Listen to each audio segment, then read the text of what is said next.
In just over a 2-week period, both Steve Mira and myself, Barry Fitzgerald, travelled enough miles to take us completely around this planet, and then some, in an attempt to find answers. Scientific answers to finally solve that age-old question if we are truly alone in this universe. The results are in, and this is our story.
In June 2017, the internet exploded with images and video of a mysterious mummy discovered in South America.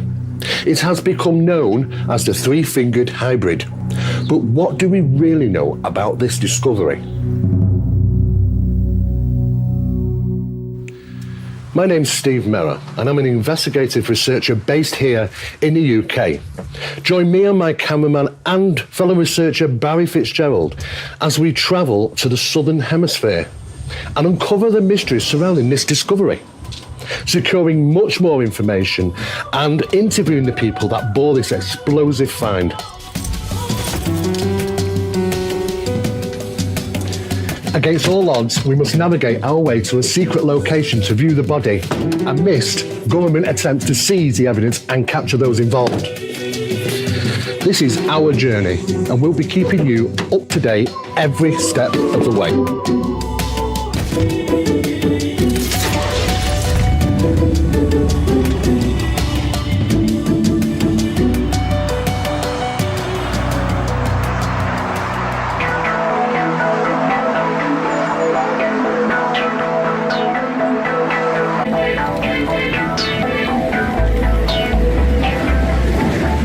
Obviously got some delays today. Hopefully we'll be back on track very shortly, but as it stands at this moment in time, we're just going to have to join the queue, just try and get all this stuff through as best we possibly can.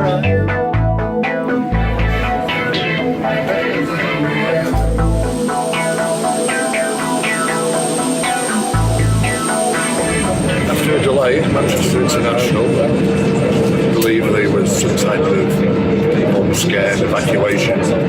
It was actually hands-on, absolutely hands-on. We had to fight and scratch our way through the crowd, battling with the equipment, battling with the heat because it was so humid. We're now just cruising over Madrid due to land very short. As you can see, it's beautiful out there. It's 35 degrees. But we're already absolutely exhausted. That's been long before. We've got a lot more air mass to cover, and of course to the footfalls of the Andes in Southern America. It's a long way. We're getting there step by step. We're just going to chisel away at the miles.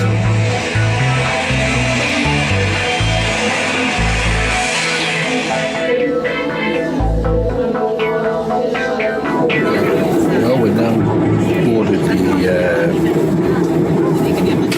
plane at Madrid. Big plane, all the way, 12-hour flight into Peru. It's going to be a long flight, so we'll see how things go.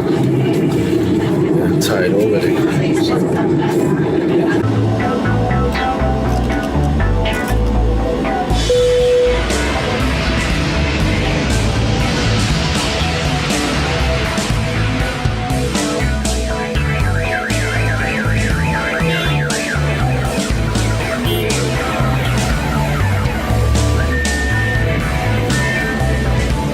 This is the remaining leg of our mammoth journey, which will take us to Cusco, a town hidden in the Andes mountain range. But before we departed from Lima Airport, we happened upon a strange encounter which left both of us a little unnerved by what we were about to walk into.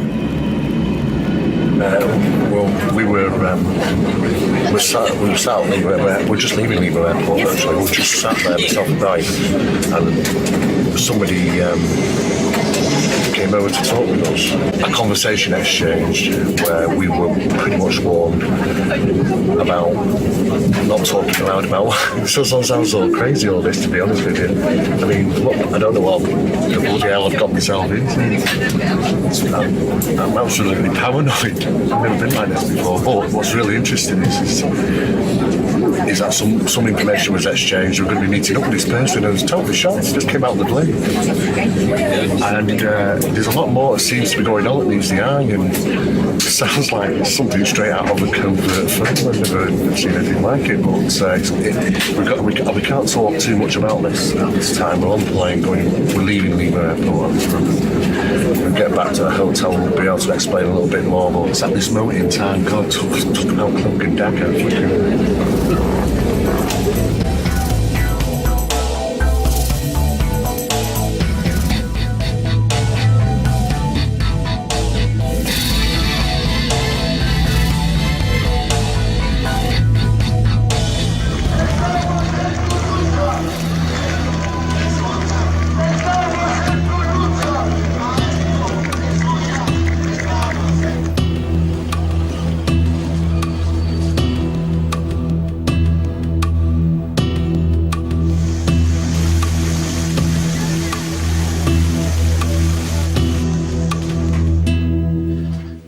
Well, we finally got to the hotel in Cusco, literally with 15 minutes spare.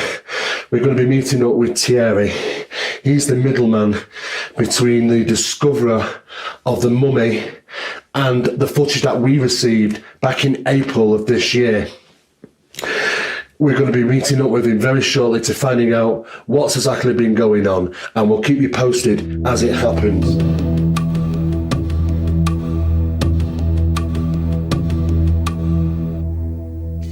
Steve just had enough time to change before the meeting, and I had to set up a camera to record it. Yeah. Okay, they never been there, but they're talking on behalf of... Right, the information. Yes. Es muy delicado porque es un asunto de huaqueo. Yes, it is very delicate to go there because they haven't got experience going there. Okay. We were determined to get as much information as possible.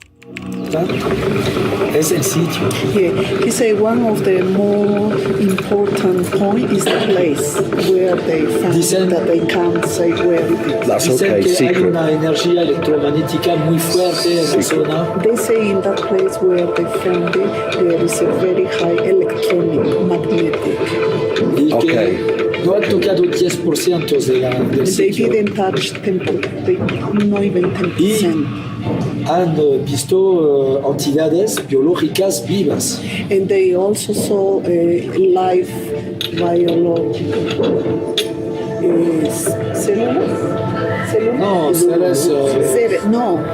entities. Right. Y de este tamaño, 40 centímetros, This size, y de más de 2 metros, and 2 meters. que se han escapado en los They túneles. escaped. We wanted to know where they found this place and what was on the inside. Más o menos a lo que indican, lo que han encontrado. Es un cerro y... They found them a mountain, yes. Es un bocarón como vino, ¿no? It's like a Hay que cave entrar y de ahí se mine, baja, and then you sería have to esto. go down. De ahí que bajar más o menos 2 metros. Yeah, 2 meters, Y go de ahí down. nuevamente ahí han encontrado que son varios túneles. And then from there they found different tunnels. Salones y túneles de varios niveles. Different levels, tunnels with different levels. The third and final individual from the internal circle of the Inkari Institute arrived at the meeting. He said, no, esto no. Hi. Yeah. Edouard I'm Steve. Valenzuela Nice to meet you. es el responsable comunicación del Instituto Inkari. The implications that this may have for world religions is also brought up in the meeting. He believes that this is not a fraud, then it can change the world. It could. Yes. Hay muchas implicaciones culturales, political, religious. Yes.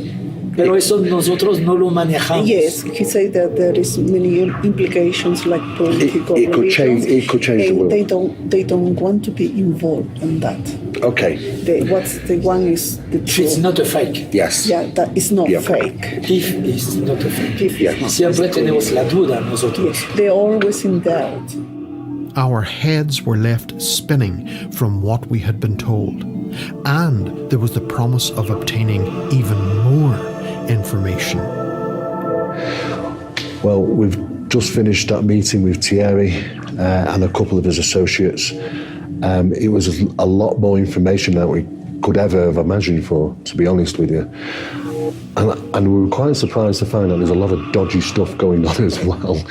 I mean, dodgy dealings. We're talking an international racket here of European and Asian people, hierarchy, got a lot of money, those sort of people that we're talking about that might be buying artifacts illegally.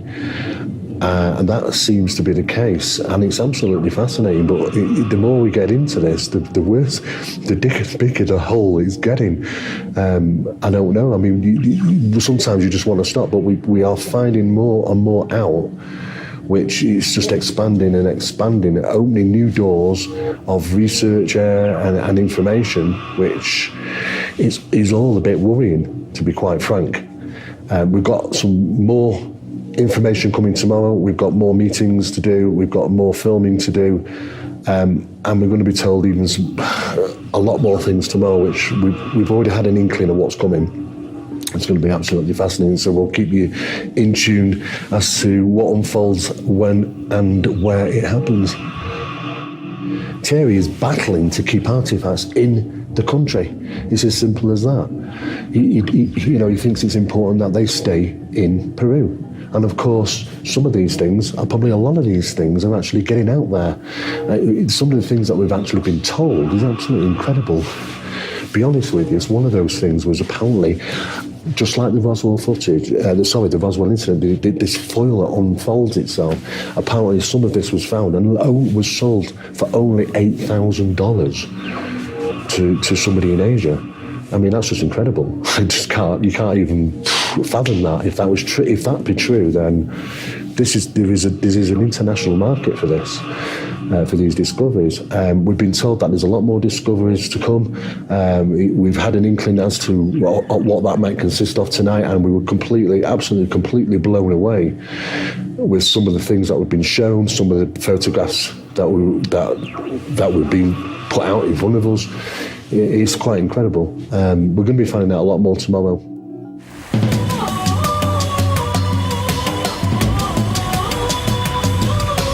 Now, in about 15 minutes, we're going to be catching a taxi and we're going to be heading to the Ikari Institute.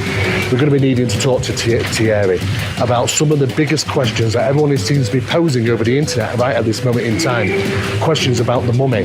Now, not only that, we're going to be finding out a little bit about Thierry's work, the work that he's done over the years, the findings, and of course a little bit about the Institute itself. So it's going to be really interesting. So stick with us.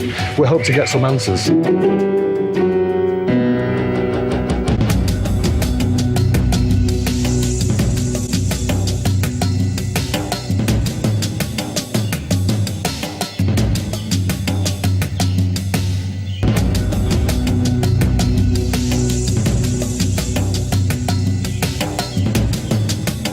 Bueno, es un placer, un gusto de recibirte aquí en Cusco, al Instituto Incari, que es una organización que hemos creado hace unos años atrás para realizar las investigaciones arqueológicas que realizamos aquí en Perú desde hace muchos años.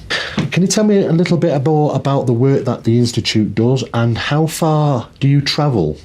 Bueno, nuestro grupo está dedicado a las investigaciones arqueológicas y solo eso, no tenemos nada de ufología y realizamos entonces investigaciones en la selva amazónica del sureste de Perú en busca de la presencia permanente de los incas en la selva amazónica y en busca de su principal centro de población, que se supone era una ciudad que se llama el Paititi y que los españoles buscan desde el siglo XVI.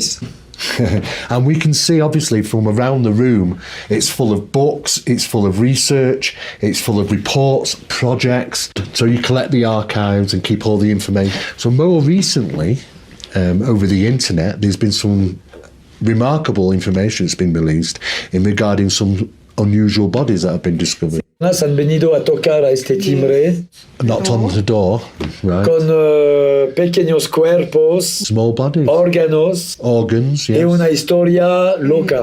And the most recent discovery, I assume, is Maria. Eso, bueno, es no es realmente una momia porque tiene todos sus órganos, pero es un cuerpo que nosotros, With all the organs, yes, so it's a Sí. body. así que no podemos hablar realmente de momia. Yes, because they initially said it was a mummy, didn't they? Yes, on Inicialmente the dijeron internet. que era una momia. Sí, Ya. pero es No una, bueno, es un cuerpo que hemos descubierto en abril. Y en un primer tiempo esta vara de Incari estaba utilizada para examinarlos. Hemos tenido los cuerpos aquí. Well, there's been a huge amount of interest recently over the internet worldwide in regarding the discovery of this body. Sí.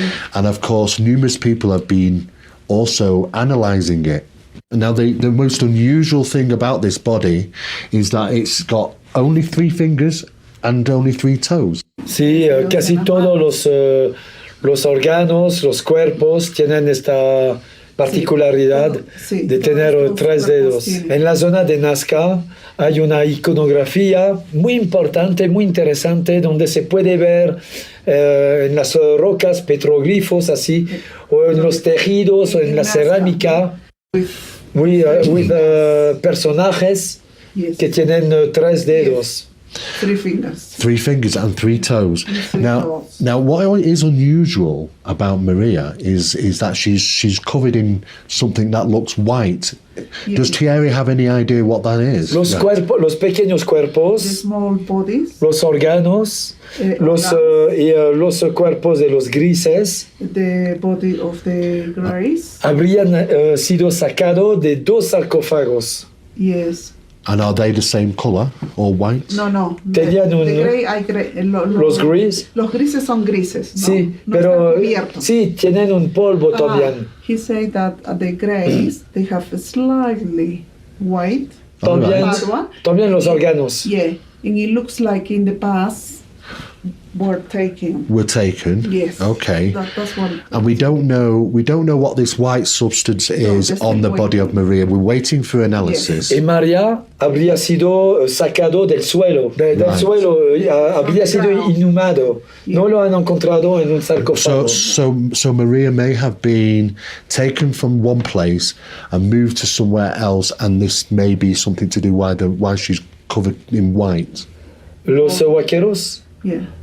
eso no me lo han dicho. Okay, so we really don't know. We know Not yet. we know there's something, but we're not too sure. Analysis is taking Yeah. place.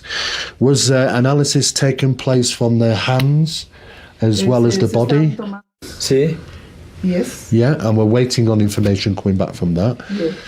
Un detalle muy interesante cuando hemos examinado María, One detail that they're going to say about c'est que Wonderful. de los pies tiene sus huellas digitales. Okay. Se puede ver sus huellas. See, no, so you can see the digital. The digits, the Yeah, fingers. digits. Así que si es un fraude, le voy a mostrar Si eso es un fraude, cómo se hace. ¿cómo se hace? Si han cortado los dedos, ¿cómo puede tener sus huellas? Esos son los pies de María. Right, yes. The foot of Maria. Sí, yeah. Son los Very long. very, very long. And aquí Yes. son las huellas de los Yeah, pies. They're very, very hard to fake dermal ridges, as we know. Fascinating. Wonderful. Sí, increíble.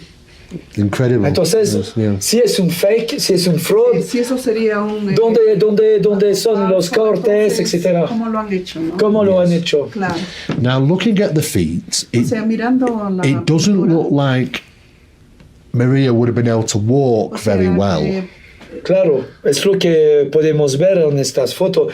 Quizás no caminaba así, sino de esta manera. Yeah. No, O sea, no sabemos. flat. Has anybody suggested that it could be amphibian? That they may have been webbed? Yeah. feet No, and no everything like that? tiene palma. Pero algo... No. No, because they don't, no ears. Porque no tiene oídos. Sí. O sea, Yeah, okay. I was just Perhaps, curious but, if anybody had made a suggestion, because we're trying to find out what.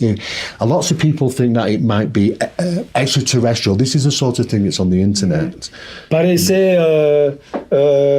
María parece entre los humanos y los grises. Yeah, Maria looks like between humans A and mix. grays. Un A híbrido. mix, a new breed. Pero es una hipótesis. Yeah.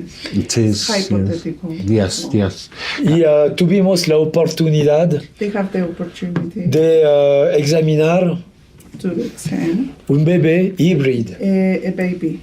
Right, Hybrid. right. que tiene también 3 dedos en cada Also mano. has 3 fingers, 3 toes. Y hay una posibilidad que There is a sea possibility. un hijo de María. Is a- Nosotros vamos a presentarlo y Ellos lo van a presentar. They're going to present. tratamos de difundir la información. They try to let the world know. Let the world know. about this. Buscamos el fraude, Yes. el fake, Find a fraud or something. Yes. pero todavía no hemos yet. encontrado la falla. Yes. No. Right. So now we'll talk. What we're getting to now, to the crunch and matter is that there has been some other bodies located as well and discovered, and some of these bodies have. It's a being that seems to have a neck that can move up and down, just like the Steven Spielberg E.T., just as our people are saying, which is fascinating. But they believe that they are absolutely real. They're real, and they are referring to them as small beings, a bit like the alien greys that we hear of today. And again, a lot more information is need to come to light. But some of these bodies, this is a real important part. Some of these bodies have been put together, maybe manufactured by somebody, and we don't know who, and we don't know why. Has the Peruvian government been interested in trying to find out more? Están preparando una respuesta a la conferencia del 11 para desmentir todo. Yeah. The Credible scientists apparently have done some work and are already confirming that there are some unusualities about this. Is there a press conference coming up, a press announcement coming up? Sí, los canales de televisión van a venir. Hay toda una empresa de Lima que se ocupa de organizar esta conferencia. Okay, so we hopefully the more information is going to come to light. We're waiting on analysis. Well, what can I say? I mean, tonight has just been a mind-blowing session of interviews with these guys from the Akari Institute, and to be honest with you, I really do feel for them, because it does seem that they really are being placed right in the middle of this, between a discovery. It's literally, as you heard them say, just turn up here and drop these damn bodies on their counter. I said, hey guys, you deal with it, and at the same time they're trying to figure out, how are we going to deal with this? We've got to deal with the government, we've got to deal with the press. It is a absolute monstrous task that befell them. Now, what's really interesting is that the fact is that they've already stated that some of these bodies have been seen to be doctored, and that's wonderful, because the sincerity coming from these guys, that they're trying to find the truth, they're trying to figure out, is there anything unusual about these things, especially the latest, which is confirmed. It's not a mummy. it is a body. This latest body that's been discovered, which we're referring to as Maria. Now, some analysis have been taking place, and we asked the questions that, it's covered in white. What is it? Is it some type of plaster? What is it? They don't know. That means that's telling me they've not seen this before on other bodies, which makes it quite unique. But nevertheless, though, they're waiting on information. DNA has been taken from the bodies. DNA has been taken from the hands. We've talked about the bones. We've talked about the feet. We're looking at the anatomy of this thing. What is it? Is it, as they say, could this possibly be a new type of species? We just don't know. We're waiting on this information coming back, and that'll determine exactly what this thing is. In the meantime, these guys are in the middle of a storm, a media storm throughout the whole internet, and there's also things going on in the background as well. There seems to be like a group of individuals from around the world that purchase such items like this from those that discover them, and of course what they've said right from the beginning is they've always wanted to make sure that they keep these things in Peru. So anybody out there who's going to be asking these questions, I suggest travel halfway around the world like we have and talk to these guys face to face, because they have a story to tell. And this story could be potentially one of the biggest ever, as far as I'm concerned.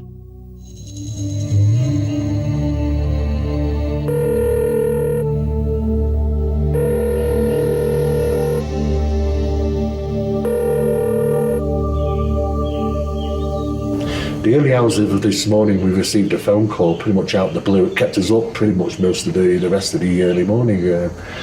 It was a phone call to say that we might have the opportunity to actually witness some things, artifacts or whatever these will be. I have no idea, but it's got to be kept secret. It's a location that we're not allowed to film. We're not allowed to film the person who's going to be picking us up here at the hotel. We're not allowed to film the driver or the vehicle. And most of all, we're not allowed to take our cell phones with us. Now that sparked off a big debate between myself and Barry here, because we're trying to roll it backwards and forwards what we're going to do, because it does not sit well with us. We've got no communication. If anything goes wrong, we don't know what we're going to do, but we do have a bit of a backup plan. And this is this wonderful little watch on my hand. It does record. So we are going to set that recording. We never know what we're going to get, but we'll just have to see.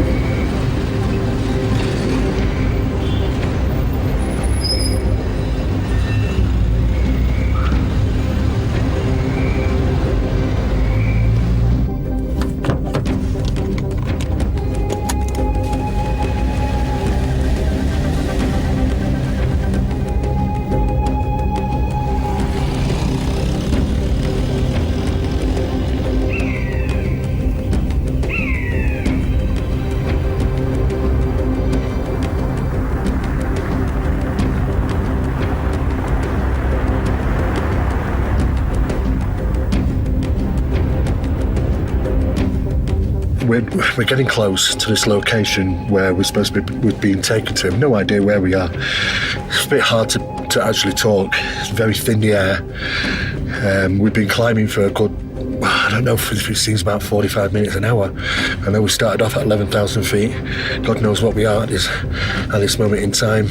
But we've been now instructed to turn our cameras off.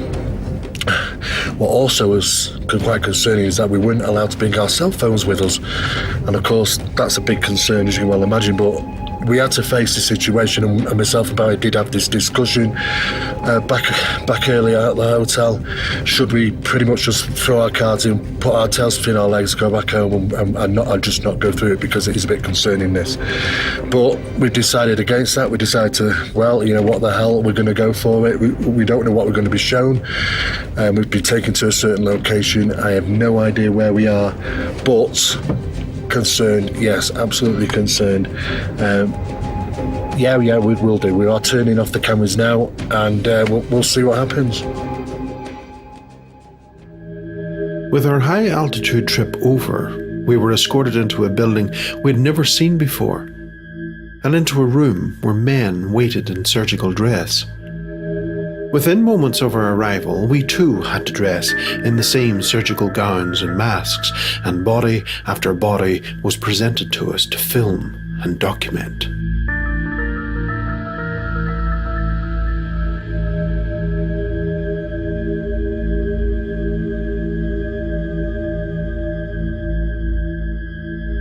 You see the teeth. And what we've got here is the side of the skull showing the teeth. which could be obviously from fish. Doesn't look like human teeth. And you can see the rib cage. It looks like it's manufactured. The arm length down here to its lower than its knees, and of course the feet at the bottom. This is a side profile of that particular X-ray of the body, again confirming that this is in fact been manufactured.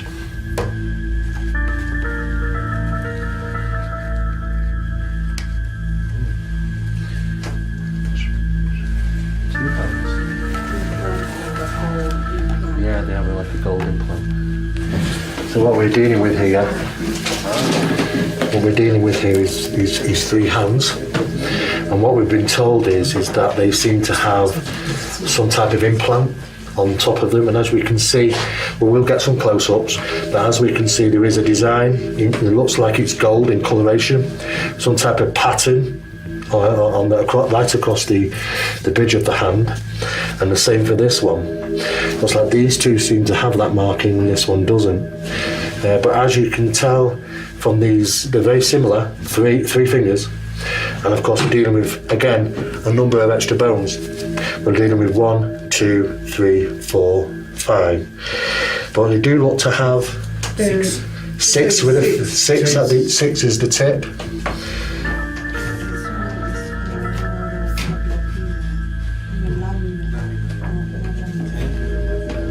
Okay, so what we're actually seeing here is one of the hands. This is representing this metal plate, implant, whatever you want to call it. As we mentioned earlier, it's gold in colour, it has some type of pattern to it, and it does feature on two of the hands. It's definitely visible throughout the X-ray.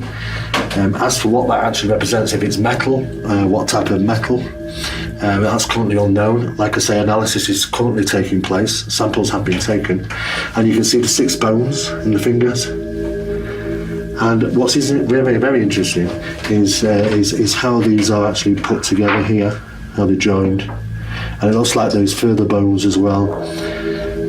Now, anatomically, I'm no expert anatomically, but what I can say is that all these particular hands are all going to fall down to the analysis, the independent analysis that's taking place. Maybe secondary analysis might be necessary to confirm if the structure is in fact correct. So at this moment, it's open at the moment. We don't know. But what we do know is that we're waiting on analysis to come back to confirm if there's anything authentic about these particular hands. But what is interesting is these are significantly different than what we've just seen in that smaller body. There seems to be a consistent amount of bone and muscle that seems to be evident in the top part of this hand, as they are in the other two. I wouldn't really want to comment without the analysis confirming that these are actually authentic, but at the end of the day, if anything comes back from these hands that they are or have not been altered, well, it is what it is. As you can see, a hand may be of something which might actually be a new type of species or an old type of species, an unknown species for sure. We're looking at 2 skulls here, and as you can see, the biggest difference here is the elongation, because we've all seen skulls probably from monkeys before, and as you can see, the long elongation, which is something unusual. Though they do have the size of from the front of monkey, but they're very large eye sockets. It does have this long elongation. Apart from that, it does seem to have some cranial ridges. We have a centre cranial ridge, and we have 2 cranial arches coming round on either side, and that's exactly the same for this one, which is almost identical, to be honest with you. There's not much difference between them. We are told that there's something that's inside of this, maybe a little part of the vertebrae, maybe a little bit of bone, but also on this particular one, what we can see is the first part of the vertebrae. As we can see here, we'll take some close-up shots of these. Yeah, and probably similar in weight. Okay, what's interesting about these particular x-rays of the two skulls that we've just been looking at is that the first thing that is interesting, but I want you to know the elongation of these skulls, because this is one of the biggest mysteries about these skulls, is it's purely its shape and the cranial ridging. You can see from the cranial ridging, and you can also see what looks to be some type of membrane on both skulls as it's shaped at the back. And also you can clearly see the jawbone in there, but again, like I mentioned, no teeth. Looks to be large eyes, and we're not too sure what these are, what this represents in the scans, in these x-rays. It has been suggested that there may be some type of metal plates in there. It's a little bit unsure, not too sure. And you can see the centre position here to the vertebrae, and of course causing the skull to be able to be regularly balanced properly.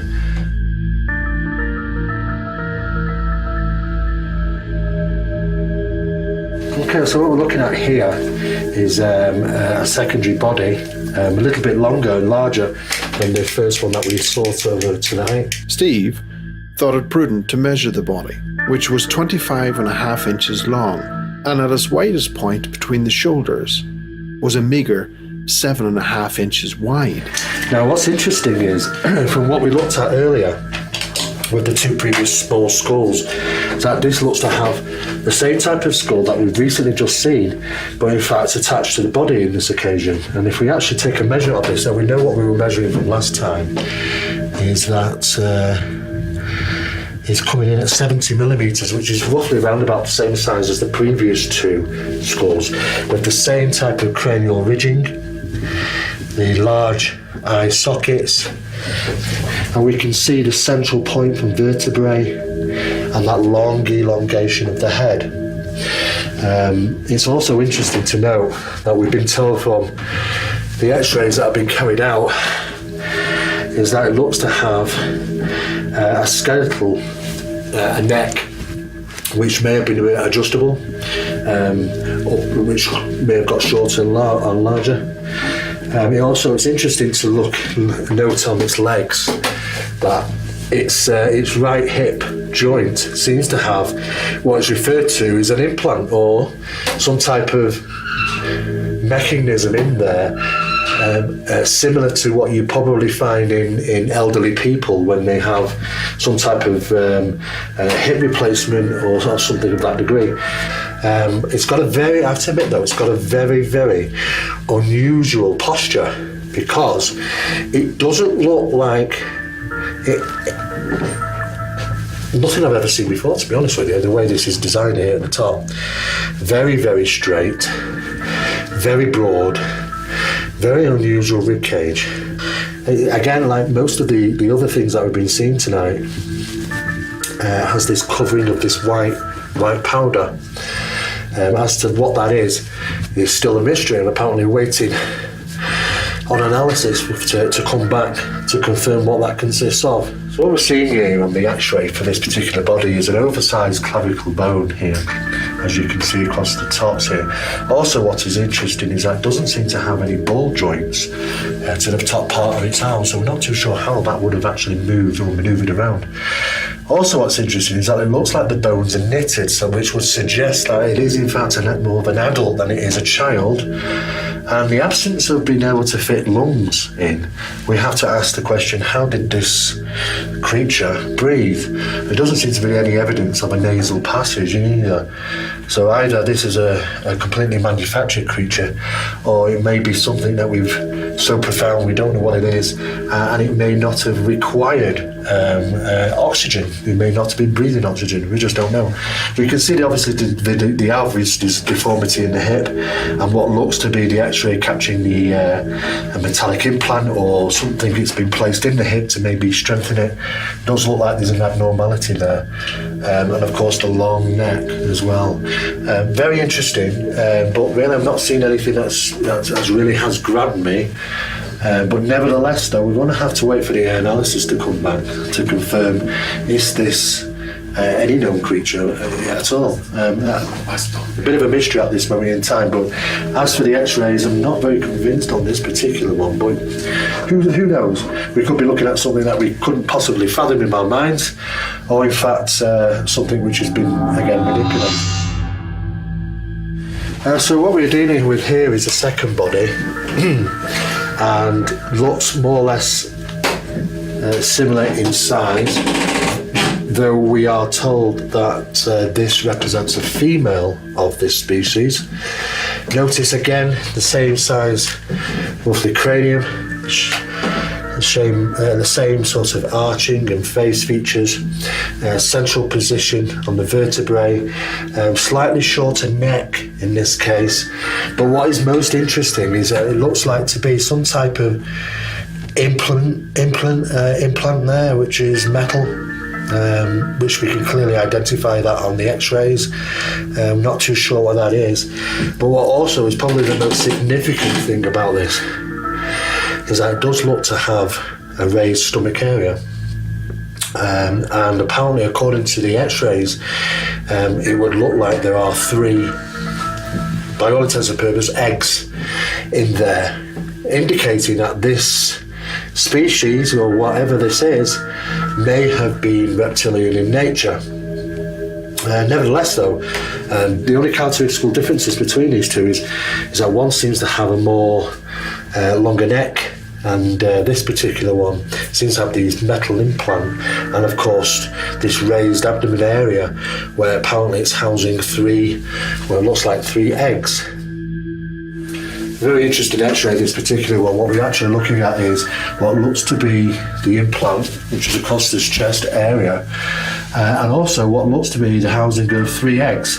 What's interesting, you can actually see the bone structures through the eggs. They are transparent somewhat, which is what you might expect from eggs being placed inside a body.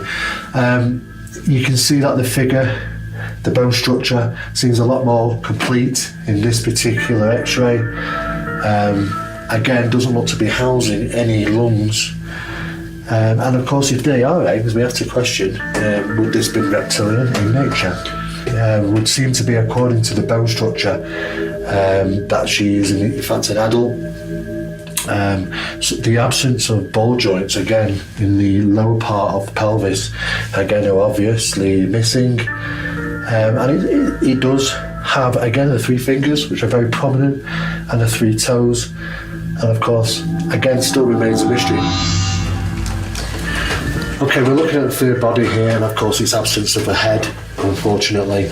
But what is probably the most interesting of all the 3 bodies is this particular one in a sitting posture, which gives us maybe some idea of, if this was a real creature, how it would have maybe moved around.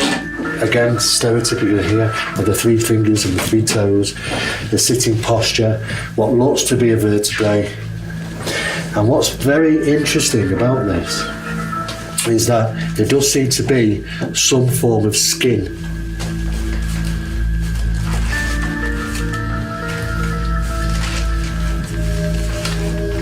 Also on top, we can see what looks to be the 2 side muscles holding the support of the neck muscles. Analysis has taken place on this. 2 independent analysts confirmed, one from Mexico, one from the United States, that this is over 1,000 years of age. And as you can see from that sitting posture, you can see what looks to be like a vertebrae coming down. You can see the very clear bone structures throughout its arms, hands, legs, and of course feet. Not too sure at this moment in time if this X-ray represents if it has any visible ball joints here in its hips. It's currently unknown. Again, from its sizing and its position, probably around about the 24 inches size, like the other 2 bodies. Again, a mystery. Suddenly everything changed as we were introduced to Maria.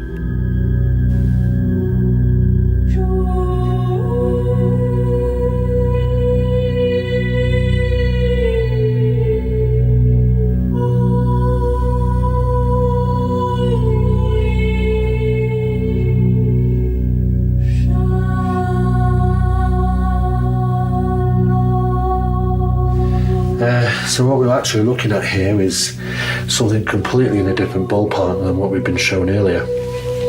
By all intents and purpose, we're looking at a body estimated to be 1,800 years old, I believe, from the analysis that's currently taking place, and in a fetal position. Bone structure, anatomy, legs look reasonably normal, arms look reasonably normal, until we come to the extremities. The extremities seem to show only 3 digits, 3 toes, no thumbs. Of course, these acting as balancers. We can see that there's also, which is very interesting, toenails, which we can see on the toes. We've also got dermal ridging, like fingerprints on the bottom of the feet, possibly also on the hands. Samples have been currently taken. Now, this is a female, was initially thought to be a male, referred to as Albert, or Alberta, but it is a female and now referred to as Maria. Estimated size around about 5'6". Currently, there's analysis taking place, DNA analysis taking place, to ascertain is she fully human or not. What we're actually looking at here, Barry, is of course the X-ray of Maria, who we've just been examining. Clearly massive differences here, massive differences. We can clearly see the ball joints, which is a very human trait, obviously, in arms and legs. We can clearly also see the vertebrae and the backbone, and this is the legs coming up in its sitting position, in its fetal position.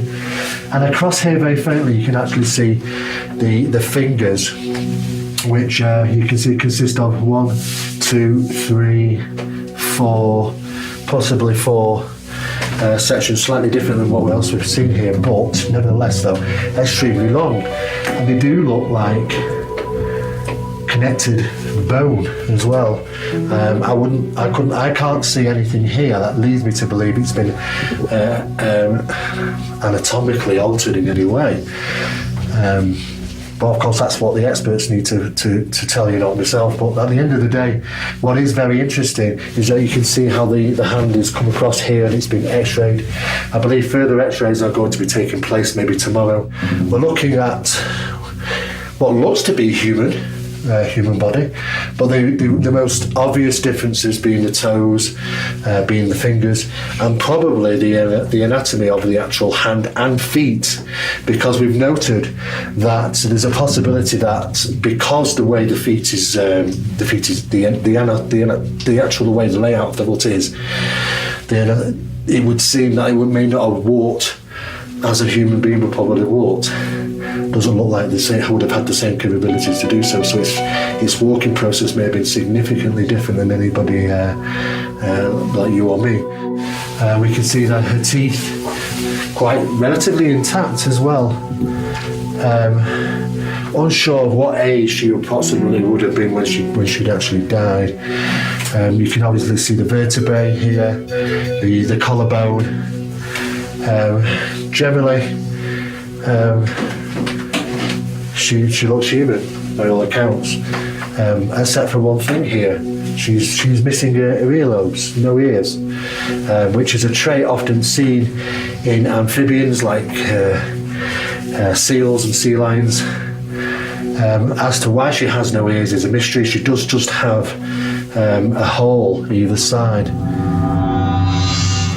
After receiving that phone call in the early hours of the morning to confirm a meeting, or someone was going to pick us up and take us to this so-called secret location, and the demands that were made was just ridiculous, absolutely ridiculous. No cell phones, won't be allowed to film.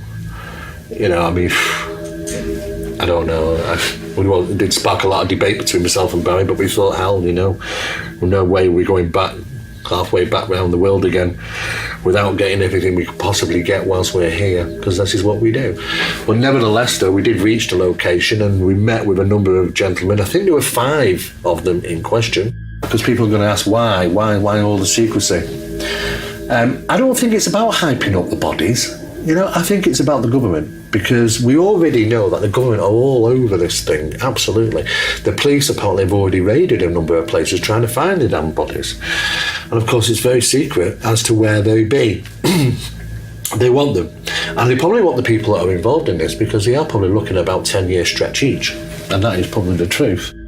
We conducted some investigation, some research, and plenty of footage we were allowed to take of the bodies. There were certain things that we weren't allowed to show and weren't allowed to film. But at the end of the day, we managed to work with them and hopefully come away with something quite good. And they started to bring these things out in a sequential order of size, in a sense of speaking, from the smallest to the largest. And the first body that came out, they placed it on the table so delicately, and I was kind of holding back a grin, really, because it was clearly a fake, absolute fake, and it was only about 12 inches long. I've seen this before. It reared its head, excuse the pun, it reared its head around about 2015, 2016, and it had a fish's head. It's got a head of a fish, clearly with fish-type teeth. Its body is a bit of a mixer. Maybe there are some bones in there. It's definitely like from what you see in the X-rays, and it looked to be absolutely doctored. It was definitely doctored. Then then 3 other bodies were reeled out, 24 inches in size this time. But something a bit different with these. These were elongated skulls. There was apparently, from what we were told, a male and a female, and one which was undecisive because it was missing its head and it was in a sitting position. Now, how did they determine what was a female and male? Well, apparently there was one of them that seemed to have 3 eggs inside her. Yes, eggs, which would indicate that, well, it's some type of reptilian or reptile of some sort. For me, it's about where is the evidence, and I asked, and apparently, surprisingly, no analysis had been taken on these 2 bodies, the male and the so-called female one. No analysis whatsoever. And it's also through us looking over the X-rays and the anatomy that Barry brought up a really good theory that the actual skull, being slightly elongated, is very, very similar to a sloth skull's, and even some parts of the anatomy, and of course they even have 3 claws. So that's a possibility. That's a strong possibility that they may have someone somewhere may have utilised what they can get hold of, and then added and changed and mixed and basically created these models, which do actually have some bones in, which is interesting because obviously they know that was showing up on an X-ray. The only analysis that has taken place is on the 3rd body, which is missing its head. And interestingly, this is an interesting point, it did seem to have skin on its back. I can confirm that. It did seem to have some type of skin. As for what that skin is or what it could be, I have no idea, but it did seem to have skin. There seemed to be some protruding maybe hairs as well, maybe, or ridges or something. It was really unusual. We're currently waiting on the DNA to come back to confirm if this thing is real or not. So those were those 3 bodies, And of course, then we come to the real big picture, the real crunch. The crunch is that they pulled out this big box and opened the lid, and hey presto, there she was in all her glory. Maria, the one that we've been seeing on the internet. And I was like, whoa.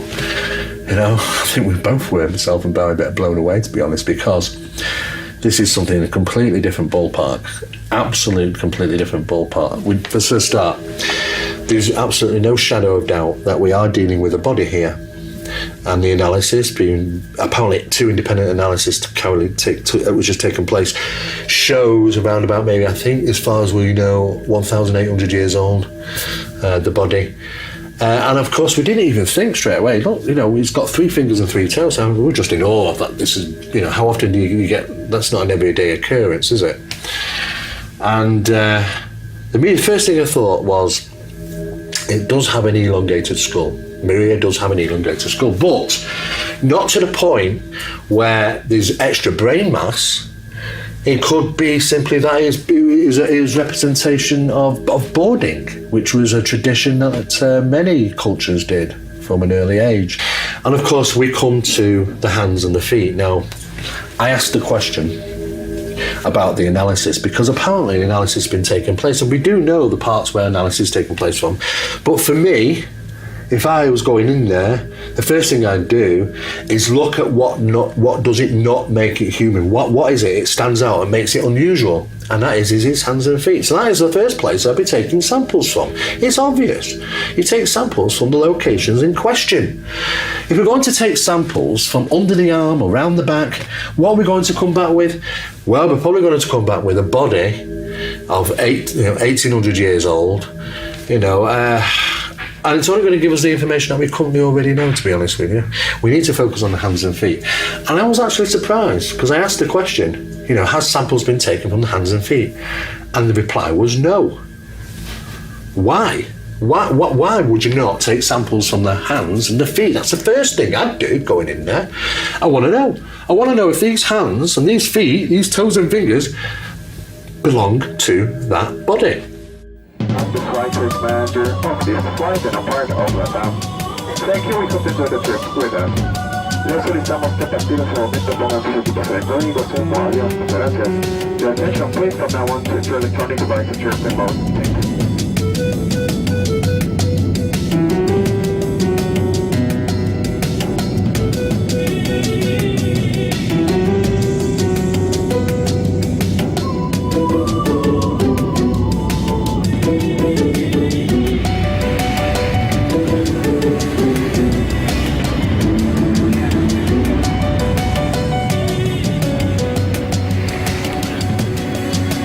We're here in Lima. We've had to take a flight down, and that's because we're here to attend the first international press release, which is going to be taking place very shortly. But whilst we were here, we want to take the opportunity to be able to talk to somebody, a representative of the Ministry of Tourism. And we got some very interesting facts when we conducted an interview last night.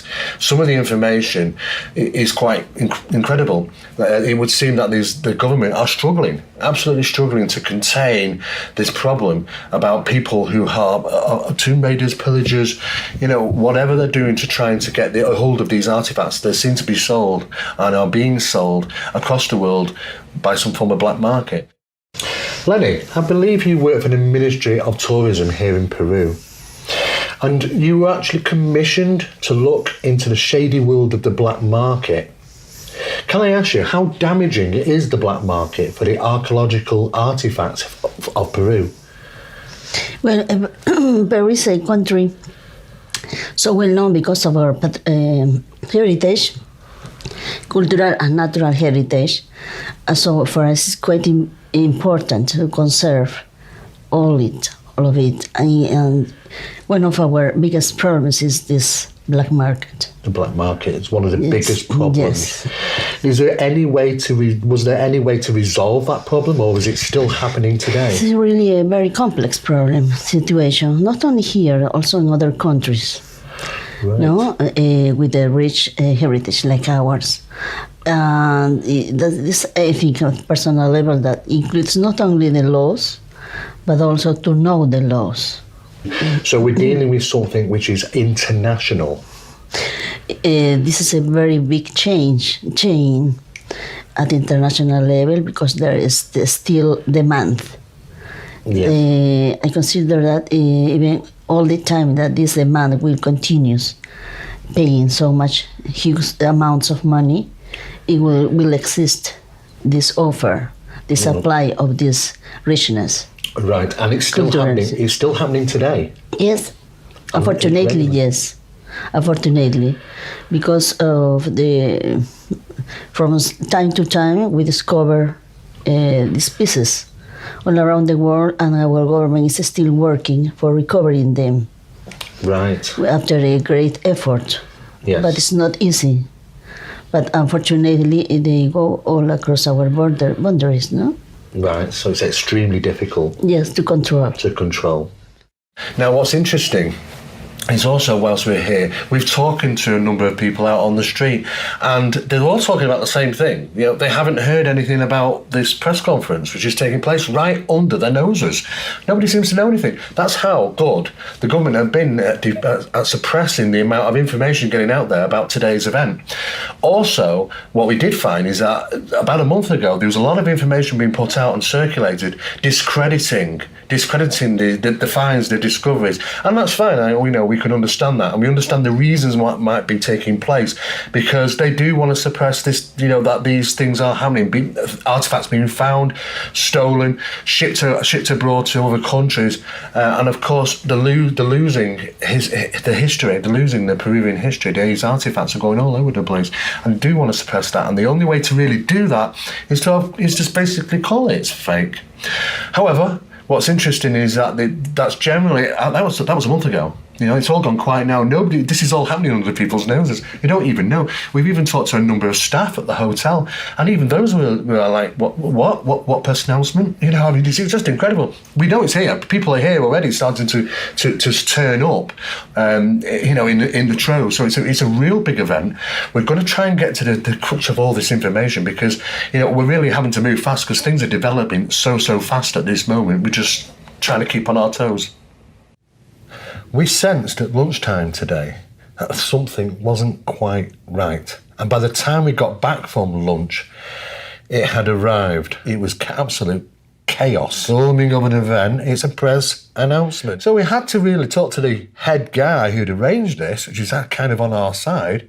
He said, no problem. I'll send 3 emails over to the hotel informing them that you other guys are going to be filming on our behalf. Jaime Maussan has been the face of this press conference, but he also has been having his own problems, and this is what he had to say.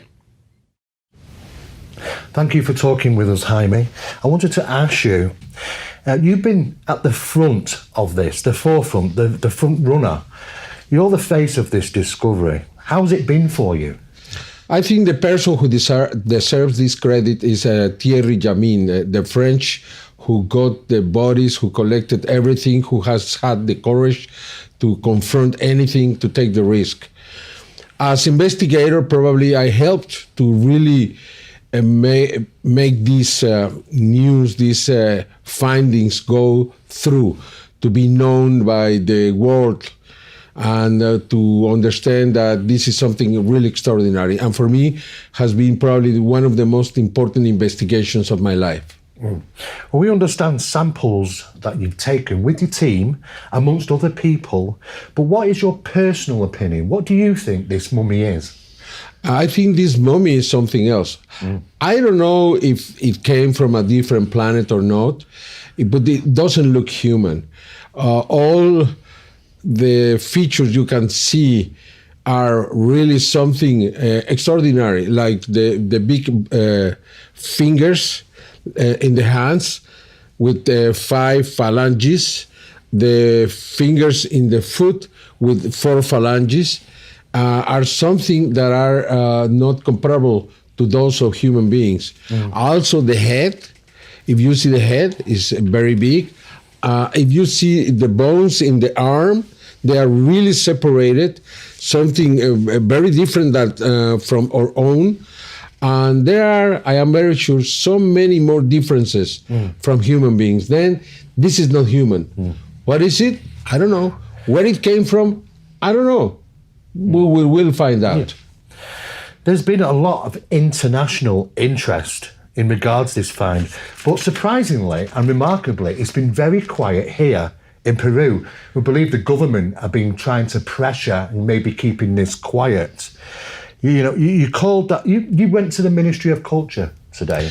Can you say anything about how that meeting went? No. I sent a letter and I asked for this meeting because we wanted to present them before the press conference all the information we had collected, all the evidences, all the scientists' analysis, and we couldn't do it. They said that we should send an email, and after a while they will answer to us. And I said, it's important you do it very fast because the bodies are in danger. The bodies are really being hurt by being outside. They need to be preserved. They say, yeah, sure, we will. But that was all. I know that the attitude of the government, the Ministry of Culture, is just to reject this finding. This is really disturbing because the real victim here is the truth. And I think that the truth should go to the world. The people around the world deserves the truth about this. Absolutely. I mean, we've been led to believe that what's going to be discussed tomorrow at the first international press announcement, that the information could potentially not just change the planet, but literally, the whole universe. I mean, at the end of the day, the information has got to come out, hasn't it? Yeah, that's the plan, to present this to the world, and the world will decide how good is this investigation, how good the evidences are. And they are trying to stop this because they are fearful that this could be truth. They will have to rewritten the books of history. Everything we know should change or could change. I don't know, and it seems that it's too much for many, many people, and that is why, even without the evidence, even without the bodies, even without looking closely to this discovery, they are saying that this is not true, couldn't be true, that is all. If it is successful tomorrow, and we do manage to get this information out as best as we possibly can, do you think this is going to help the Ikari Institute to carry on their research and expertise? Oh yeah, the attention of the world. If we can convince that we are honest, if we can convince them that there is no other interest than the truth, if we can convince the world that the evidences are real, then everything should change. And the Ikari Institute should attract all the attention from the world. And that is why I think tomorrow we will decide, or they will decide, or everybody will decide what is the future of humanity, because it is not just this discovery. If we cannot prove that these bodies are something else, then we won't be able to prove it ever. This is physical evidence. For the first time, it's in the hands of society, and they want to take it away from us. Don't you realize that? Don't you realize what is in play here tomorrow? I hope people will understand and will support this, because the evidences speak by themselves. You will hear the scientists, you will hear everybody that is around here, this investigation. You will see the documents of the investigation with carbon-14, with the DNA. You will find out how close we are to really understand that things are not like we have thought they were in the past. This is a different world, and the reality is very, very different than what we thought. I think the timing tonight has been very coincidental for the government and a lot of scientists to come out tonight, just prior to the event tomorrow, to try and put their story forward and say it's all fake. But how can they do that if they've not seen or examined? How can they do that? Because the scientists in Peru and probably around the world are very fearful. They organize an event today just to declare that our findings are a hoax, they are a fraud. They haven't seen them. They don't have the body. They don't have the x-rays. They don't have the CAT scans. They don't have anything. And besides that, they have not presented anything. There is not one single evidence, one single proof that backs their words. And this is amazing. I cannot believe what is happening here. I cannot believe it. People even think or listen to these people. For example, a taxidermist the other day saying that, oh, there is a mafia in Peru that they are creating this kind of hoaxes. And because you came with Gaia and so on, then they made this mummy for you. Are we so stupid? Are we, so gullible that we will accept anything they give to us? Absolutely not. Before we say anything, we investigate it, and we were convinced that this is real. Otherwise, we wouldn't have presented.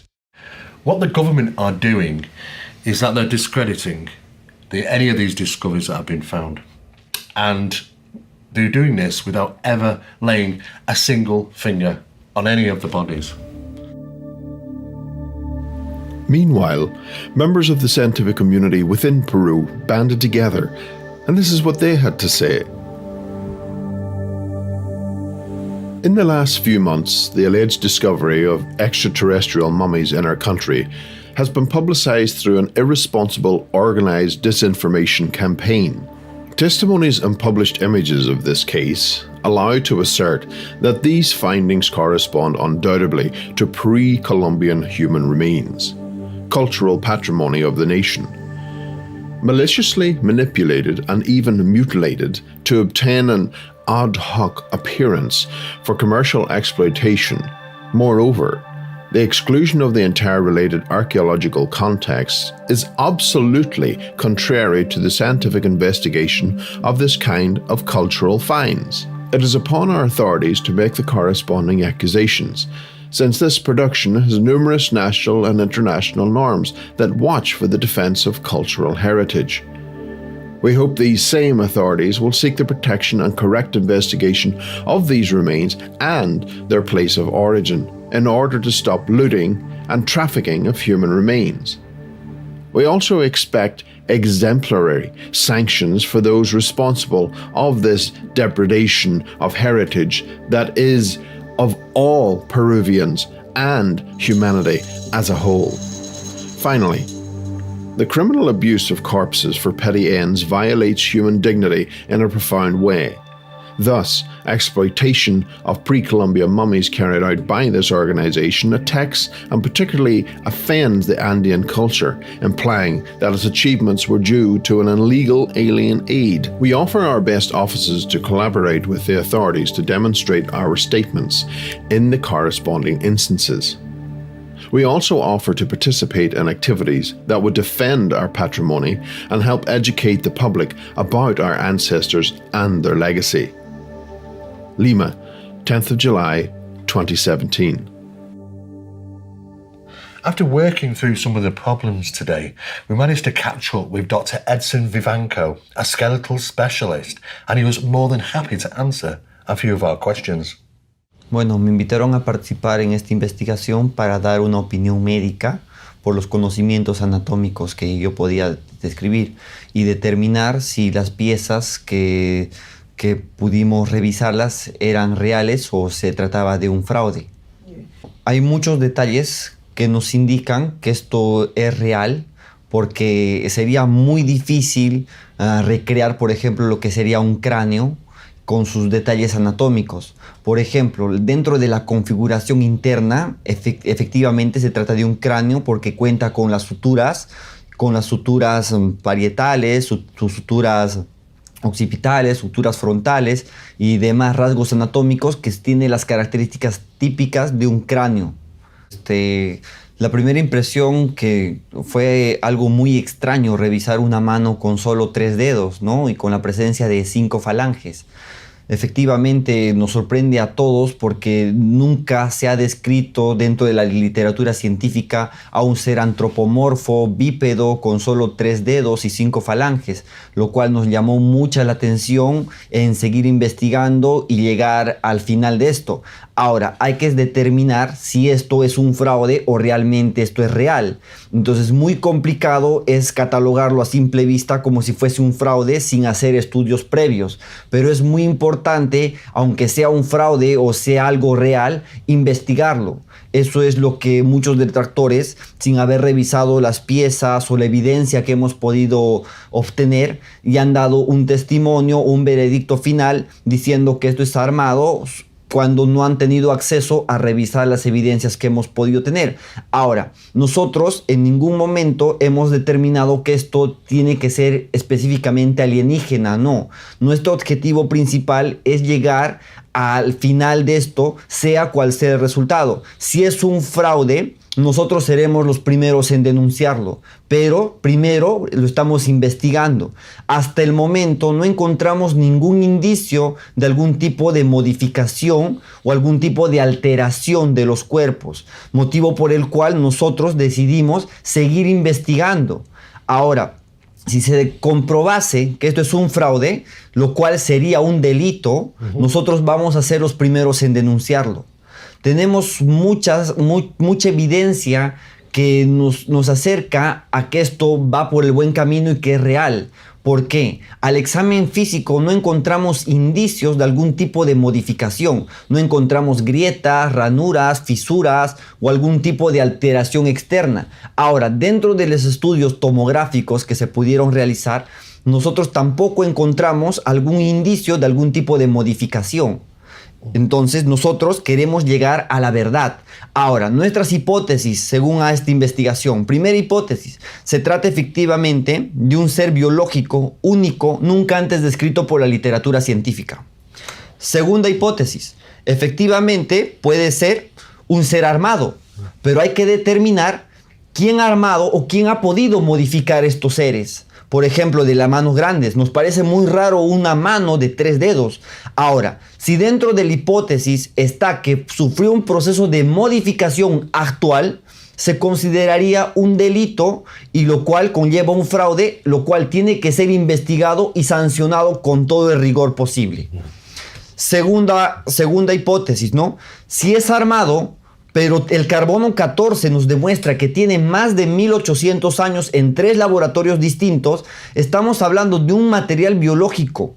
Entonces, si esto fue armado con material biológico de hace 1800 años y fue modificado hace 1800 años por los mismos nazcas o por las culturas antiguas, determinamos que esto fue un culto o fue algún proceso de modificación de la era o de la época. Ahora, ¿por qué lo hicieron? ¿Con qué intención lo hicieron? Es la misma pregunta que nosotros tenemos al ver tanta evidencia de seres antropomorfos bípedos con solo 3 dedos en los telares, en los petroglifos y en toda la evidencia de toda la cultura nazca de seres antropomorfos con solo 3 dedos en manos y en pies. Entonces, motivo por el cual nosotros queremos llegar al final de esto, sea cual sea el resultado. Si es un fraude, como le vuelvo a recalcar, va a tener que ser sancionado, investigado y nosotros los primeros en denunciarlo.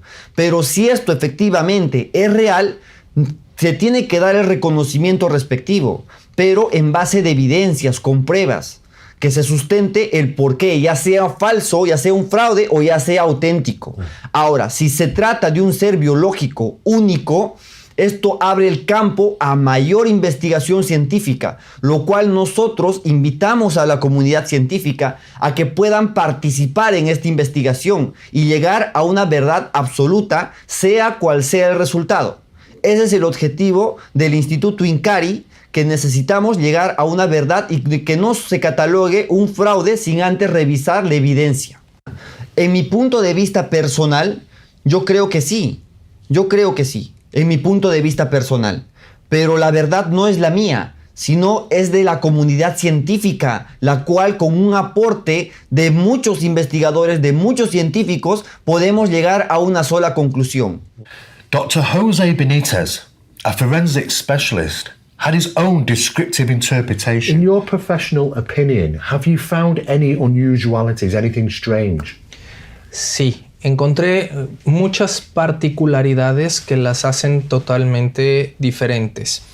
A primera vista, pareciera ser un cuerpo normal, pero ya tomando detalle de cada uno de los segmentos del cuerpo, de la anatomía del cuerpo, se ven diferentes anomalías, como por ejemplo la cabeza es más grande, los ojos son más amplios, la nariz es más pequeña, no tiene oídos, el número de vértebras es menor al del ser humano, la distribución de los huesos es distinta, es más amplia, el número de dedos es de 3, igual en el miembro pélvico, en las piernas, y en los pies es también de 3 dedos. Esas diferencias son las más relevantes, aunque hemos podido encontrar datos más finos y detallados, como por ejemplo el número de falanges o el tamaño del lecho unguial de la uña.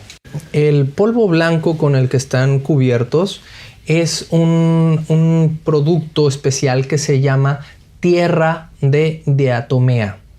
Esta tierra de diatomea es un polvo de origen orgánico que tiene características muy especiales, ya que deseca, deshidrata y conserva piel y tejido, además de que tiene una característica repelente a los insectos, lo cual permitió que los insectos que comen piel muerta, los necrófagos, no se consumieran al cadáver, y además tiene propiedades antisépticas, lo que evitó la proliferación de bacterias y de hongos, haciendo que la conservación del cuerpo fuera mucho mejor y el proceso de desecación, deshidratación, favoreciera el proceso natural de momificación en el que se encuentra actualmente. Wonderful. Just one last question. How important is it for this information to get out with the announcement tomorrow? Es muy importante porque estamos ante la posibilidad del descubrimiento de una estructura orgánica anatómicamente similar al humano, pero totalmente diferente en sus particularidades, y que tenemos que ir más allá en su conocimiento y en su estudio para poder determinar qué es y de dónde vino y cómo vivía.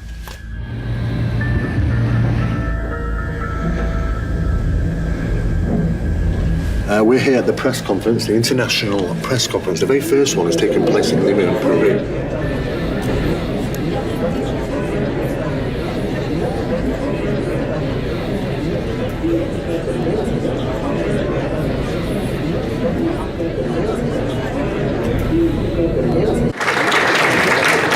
Gracias. Ahora sí, empezamos ya con la carnecita que le gusta a nuestros colegas periodistas. Vamos a empezar con la participación del doctor Edson Salazar, médico cirujano cusqueño, que tuvo la fortuna de poder analizar estos hallazgos desde cerca. Vamos a tener un aplauso para él, por favor. Edson Salazar. Muy buenos días con todos. Quiero agradecer su asistencia. Y bueno, el objetivo principal de esta investigación desde el principio fue determinar si efectivamente se trataba de algo real o definitivamente de un fraude. Muy difícil es catalogarlo directamente como un fraude sin revisar las evidencias físicas.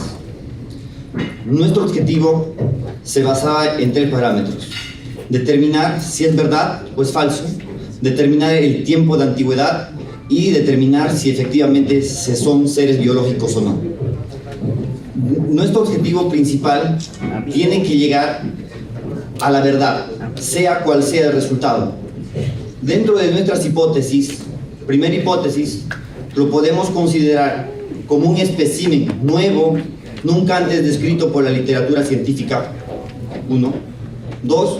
Efectivamente pueden ser cuerpos modificados, armados, reconstituidos, puede ser, pero el detalle es quién lo hizo, cuándo lo hizo y por qué lo hicieron. Y por tanto, pues queremos rechazar cualquiera de las acusaciones que se han venido haciendo de que este equipo ha modificado esos cuerpos, que lo ha hecho en un taller de Nazca. Aquí hay mucha gente de Nazca, que nos digan en qué taller se hizo esto. Estamos hablando de modificaciones, como serán corroboradas por los propios científicos especialistas, que dejarían huella permanente, sobre todo en momias, como se ha podido demostrar, y lo vamos a presentar, que tienen más de 1700 años de antigüedad. Es decir, esas momias casualmente corresponden al mismo tiempo que tienen las llamadas líneas de Nazca, al menos la antigüedad que se les ha dado. Por tanto, podría haber una correlación entre la existencia y la muerte de estas momias, su presencia en este lugar y el desarrollo de estos misterios arqueológicos que existen en Nazca, que hasta el día de hoy no tiene una respuesta. ¿Por qué se hicieron estas figuras de cientos de metros si solo podían ser observadas desde las alturas? ¿Cómo pudieron hacerse con tal precisión si no existían satélites ni GPS? Si ustedes ven las figuras, la araña, el mono, el colibrí, el ave, son perfectas.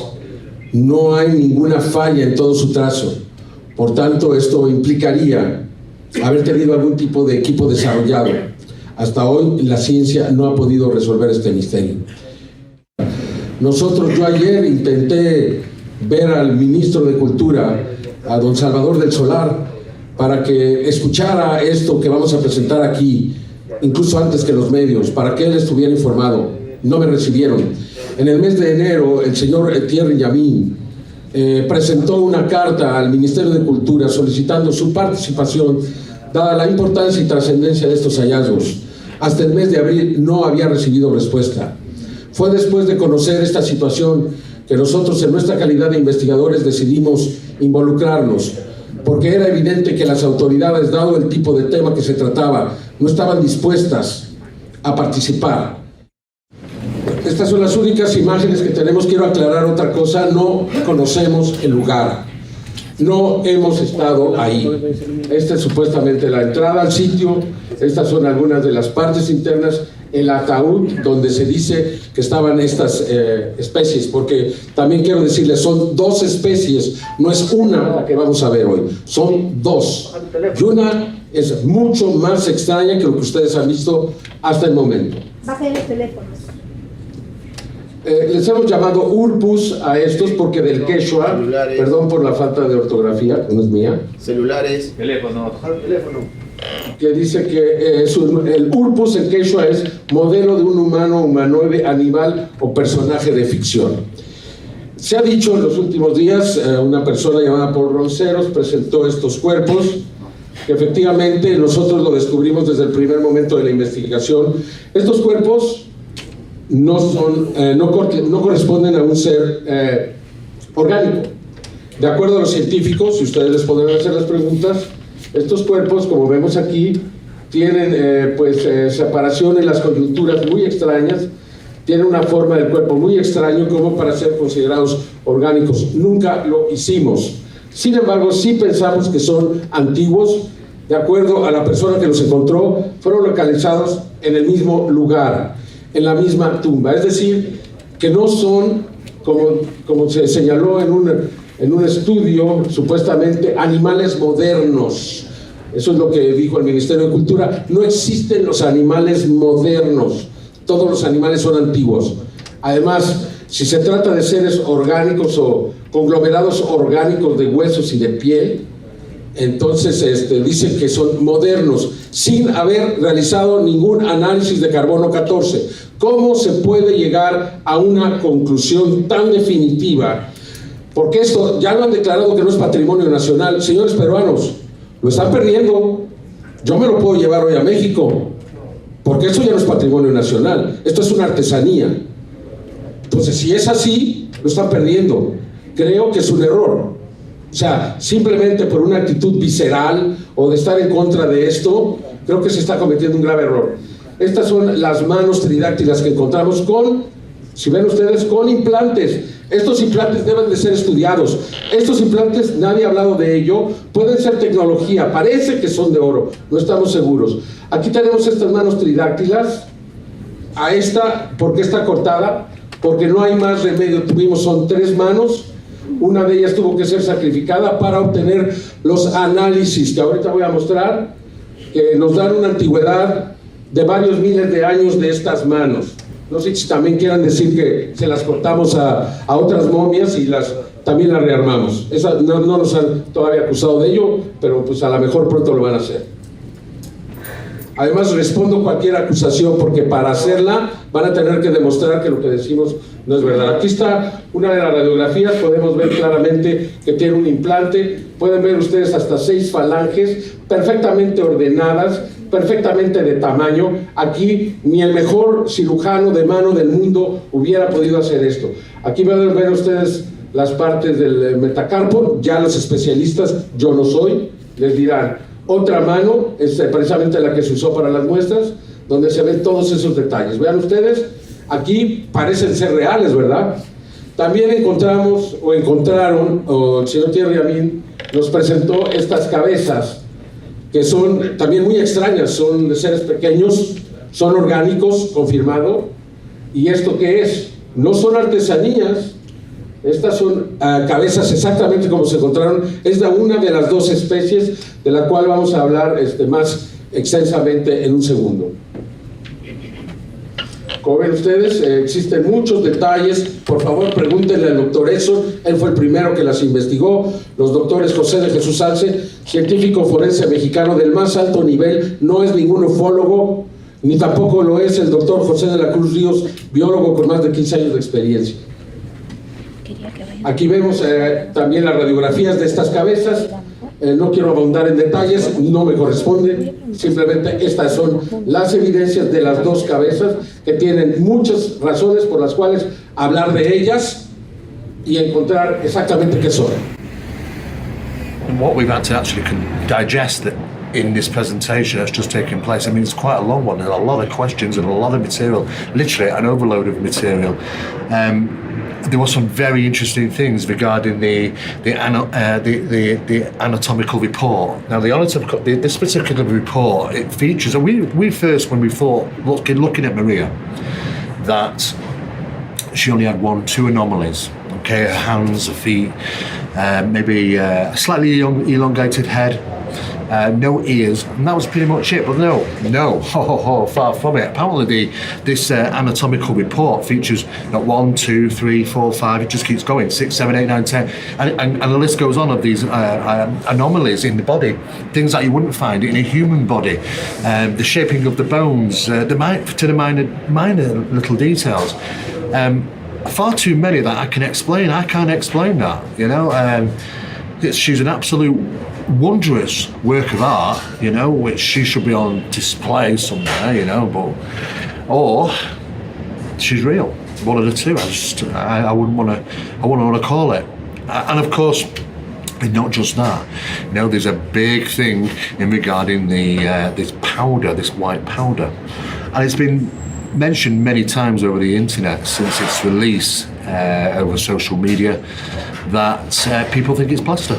It's plaster. It's it's fake. It's plaster. And, well, we've got news, guys. The news is out. It's not plaster. In fact, we actually know what its name is, and it's also purposely apparently put on the body as a preservative. It kills bacteria. It keeps things in dry conditions. Will keep things perfect for a very, very long time. Exactly what we're actually seeing in Maria. And apart from that, there's also more information in regarding from a biologist. It was there as well. Their report came forward, and that was really interesting. Of course, the downside of it is that they've kind of come out half guns.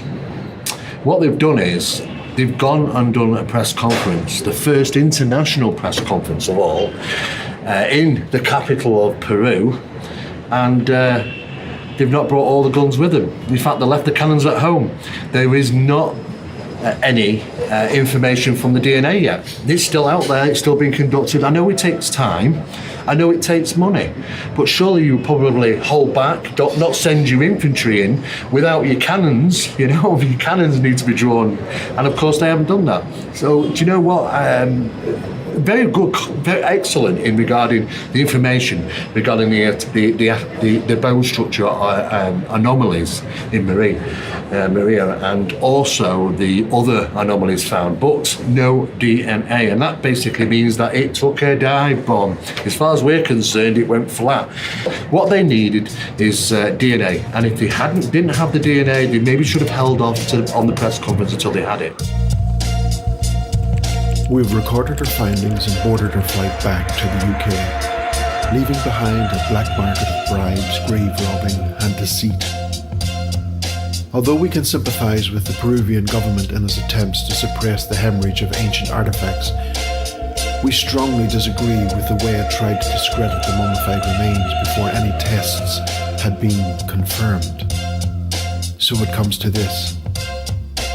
Strong scientific analysis and results are necessary to prove or disprove the claims posed by both camps. The results need to be viewed by the world and not a back alley boardroom where possible life-changing discoveries such as these can easily be buried again.